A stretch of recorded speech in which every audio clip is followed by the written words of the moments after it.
What did you go out into the desert to see? It's an interesting and profound question. We spend much of our lives searching for happiness, for the right job, loving relationships, or even the perfect Christmas gift. But what are we really looking for in the depths of our soul? And how do we know when we find it? I have a friend, Michael, who was raised in England and recently moved here to Fairfield County. He grew up agnostic, not intentionally, he just never considered the possibility of God.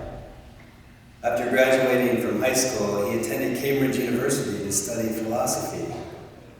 And through his studies, he concluded that God does exist. So if God exists, he asked himself, then what is God like? He explored a number of faith traditions to try to find an answer to this question. And after studying Catholicism, he found that he had no real issues with Catholic doctrine. So he said to himself, since I have no objections to Catholicism, therefore then I must be Catholic. He considered himself Catholic before he even formally entered the church, which he did soon after. His search for truth led him in a very systematic and logical way to truth, and not truth in some abstract meaning, but truth in the person of Jesus Christ. The search for truth is not always as simple and straightforward as Michael's experience. Jesus makes this clear to the crowd. First, he asked them if they went to the desert to see a reed swayed in the wind. The reed has no firm conviction as it's pushed in whatever direction the wind pleases. How often have we found ourselves like the reed, wandering aimlessly through life without purpose or meaning, only to realize that one day we are lost? Then Jesus asked if they went out to find someone dressed in fine clothes. Sometimes we hope to find truth and purpose in the things of this world or through our hobbies or the work that we do. And yet once again we discover that we still haven't found what we're looking for. Questions of doubt enter our minds. Why are we not satisfied when we feel we're doing everything right? Why are we not content when we're doing everything that our friends and family seem to be expecting of us? And finally, Jesus declares to the crowds their true desire to find a prophet. Perhaps not just a prophet, but something greater, a Messiah. Is this not our heart's desire as well? This certainly describes my friend Michael's journey. After graduating from Cambridge, he became a barrister and practiced law for 5 years. In addition to his legal career, at the same time, he worked as a professional singer and also owned a restaurant. So by all measures, he seemed to have everything that anyone could possibly want. And yet the work that God began in him in university was only just beginning. He took a job as the music director at a Benedictine monastery, and while he was working and living there, he heard that still small voice within, the voice of the Holy Spirit, calling him to go further, to go deeper in his faith. This led him to discern a vocation to the priesthood, so he entered the seminary. Then while studying in Rome, he met a priest from our diocese who invited him to come and work during the summer at his parish in Ridgefield. Michael chose to come because he felt a deep holy desire that God was calling him to serve our diocese in some way. And it was in Ridgefield that he would later say, I saw the face of Christ in the people of Fairfield County, the same Christ I have always sought to encounter. Just a few months ago, Bishop Caggiano ordained him to the Sacred Order of Priesthood. Father Michael Clark is now a high school chaplain at Trinity High School and assists at St. Thomas More Parish in Darien, thanks be to God. A remarkable journey for a remarkable man, and yet each of us is called to the same encounter with truth.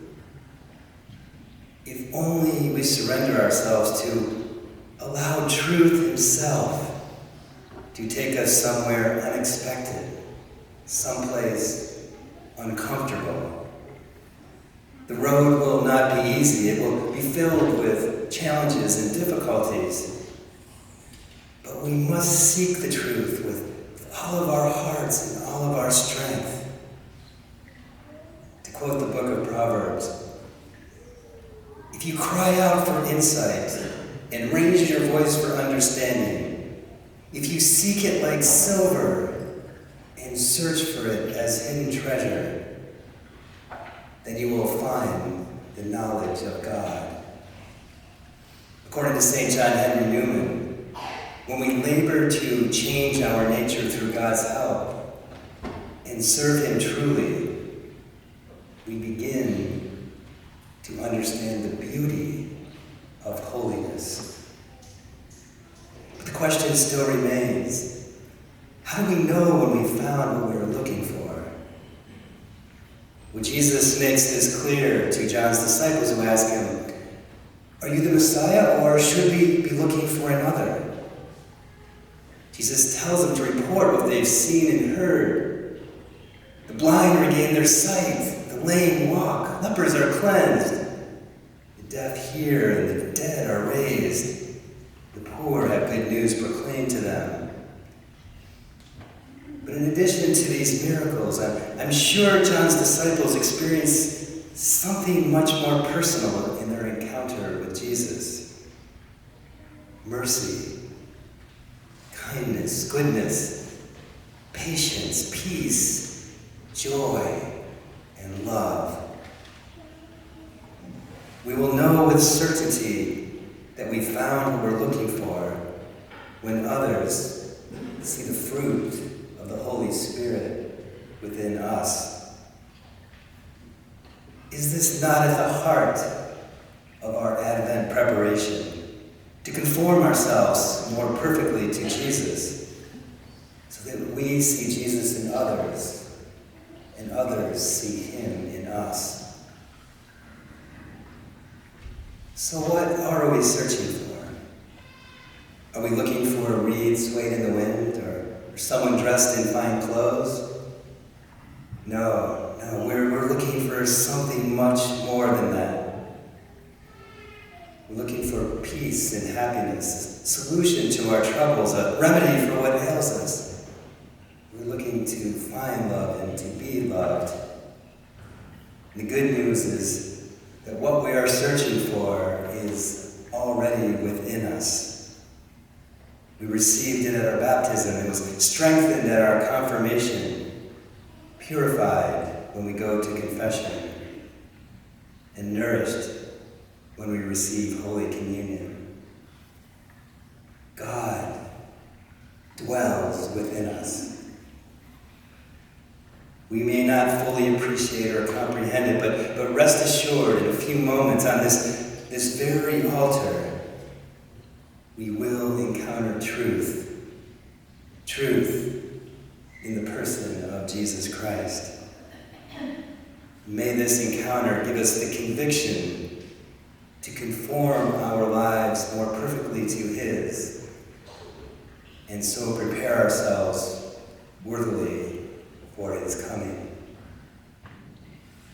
If you know anyone who is searching for the truth and is interested in exploring Catholicism, we're starting up our RCIA classes again, the Rite of Christian Initiation for Adults. And classes are also open to many adults who have been baptized but not yet received the sacrament of confirmation or First Holy Communion. We meet here at the parish on Saturday mornings at 9, and so if you know anyone who's interested or you need additional information, please contact me or the parish office.